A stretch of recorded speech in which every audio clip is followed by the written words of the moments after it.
శుభోదయం. నీలాతుంగస్తనగిరితటే సుప్తముద్బోధ్య కృష్ణం పారార్థ్యం. ఇలా మనం గోదాదేవిని ప్రతిరోజు స్తోత్రం చేస్తూ గోదాదేవి స్మరణతో రోజంతా కూడా కాలం గడుపుతూ ఆమె చెప్పినటువంటి ఆ పాశురములను జ్ఞాపకం చేసుకుంటూ వస్తున్నాం. 6వ పాశురాన్ని ఈ రోజున మనం అనుసంధానం చేసుకుందాం.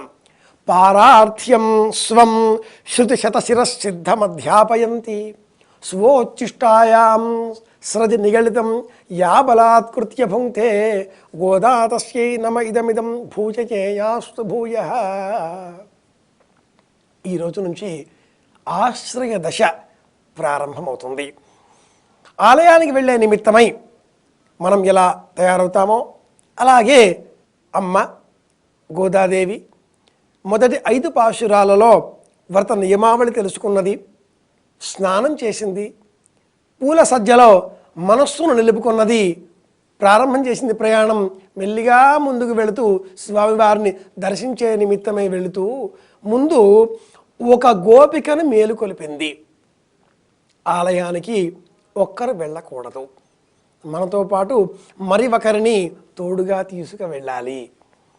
మనతో పాటు అంటే ఎవరు? మనం, అది మనస్సు.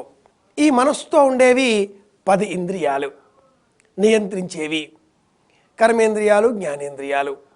ఈ 10ంటిని రోజుకు ఒక దానిని చొప్పున ఈ రోజు నుంచి 10 రోజులు 10 పాశురాలలో 6వ పాశురం నుంచి 15వ పాశురం వరకు ఉండేటటువంటి 10 పాశురాలలో ఒక్కొక్క ఇంద్రియాన్ని భగవత దినోహం భగవత్ ప్రేరణయ అని మరల్చుకోవాలి అనే తాత్విక అర్థం కూడా పండితులు చెబుతారు. అలాగే 12 ఆళ్వారులలో ఒక్కొక్క పాశురానికి ఒక్కొక్క ఆచార్యవర్యుడిని స్మరించుకోవాలి అని కూడా సంప్రదాయం చెబుతుంది. ఆ మొదటి గోపికను అమ్మ మేలుకలుపుతూ పుళ్ళుం శిలంబినక్కాన్ పుళైరయన్ కోయిలిల్ వెళై విలంగినన్ పరవం కేట్టిలయ్యో పిళ్ళాయి ఎరుకుందిరాయి పేయ్ ములైనరు అంటూ వ్రత నియమాలు లేనటువంటి పక్షులు కూడా, భారద్వాజ పక్షులు, వాటికి ఏ నియమాలు ఉండవు. సూర్యోదయానికంటే పూర్వమే లేచి అవి కిలకిలా రవాలు చేస్తాయి, కలకూజితాలతో లోకాన్ని మేలుకొలుపుతాయి. కనుక ఏ వ్రత నియమాలు లేనటువంటి పక్షులు కూడా సూర్యోదయానికంటే పూర్వమే లేచి అవి చేసేటటువంటి ఆ పికాలాపములలో కూడా కృష్ణ కృష్ణ కృష్ణ అనే పిలుపులు వినిపిస్తున్నాయిట.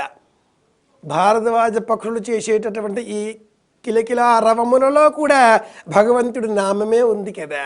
కాబట్టి మనం కూడా ఉదయం లేవగానే స్నానాదికాదులతో కూడా గోవిందేతి సదా ధ్యానం, గోవిందేతి సదా జపం, గోవిందేతి సదా స్నానం, ఎల్లప్పుడూ కూడా స్నానం అంటే దేహానికి కాదు మనస్సుకు కూడా అనేటటువంటి భావనలతో ఆ స్వామిని ఆశ్రయించాలి. నీవే తప్ప ఇతఃపరం బెరుగా, ఇక నేను ఏదీ లేదు, శేషి శేష అనే సంబంధంలో మిగిలేదేమీ లేదు, అనన్యాహ అన్న భావన లేదు.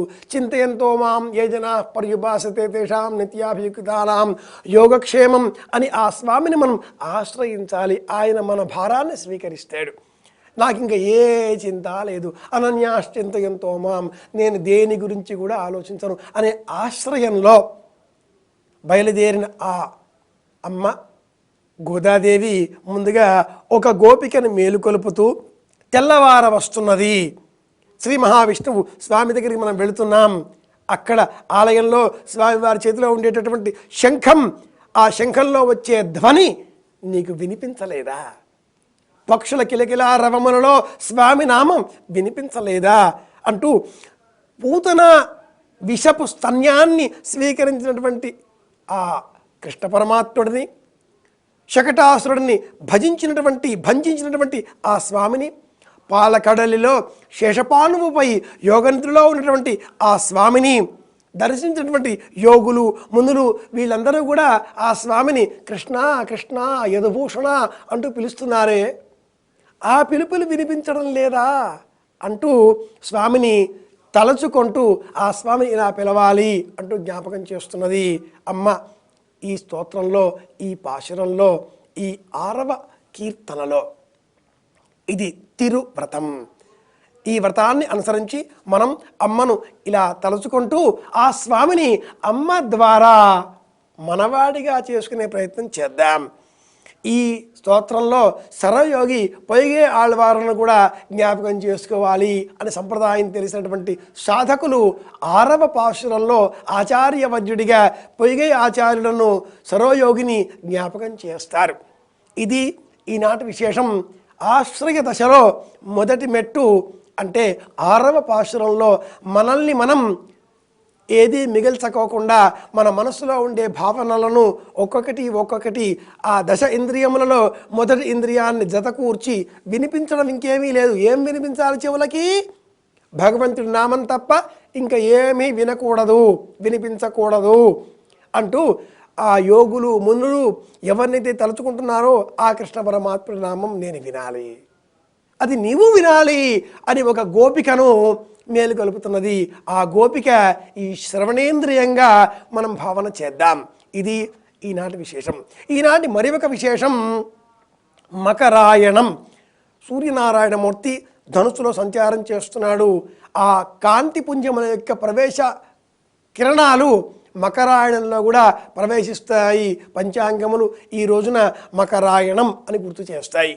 ఈనాటి మరొక విశేషం సద్గురువు శివానందమూర్తి యోగి గారి జయంతి.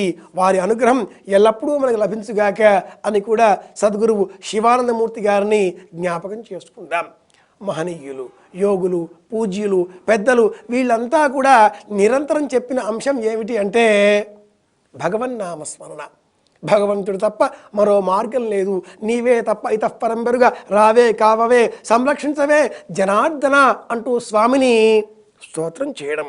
కాబట్టి ఈ 6వ పాశురంలో మనమంతా కూడా ఆ స్వామి నామాన్ని ఎలా వినాలో తెలుసుకుందాం. పక్షుల కలకూజితములలో కూడా భగవంతుడి నామం వినాలి. శ్రీమన్నారాయణమూర్తి చేతిలో ఉండేటటువంటి పాంచజన్యాన్ని పూరించే సమయంలో వచ్చే ధ్వని కూడా స్వామి నామమే అనిపించాలి. యోగులు, మహానుభావులు, సద్గురువు శివానందమూర్తి గారు వంటి మహానుభావులు వీళ్ళంతా కూడా చెప్పేటటువంటి మాటలలో కూడా భగవంతుడి నామమే వినాలి అంటూ ఈ 6వ పాశురం ఇలా మనకు బోధిస్తుంది.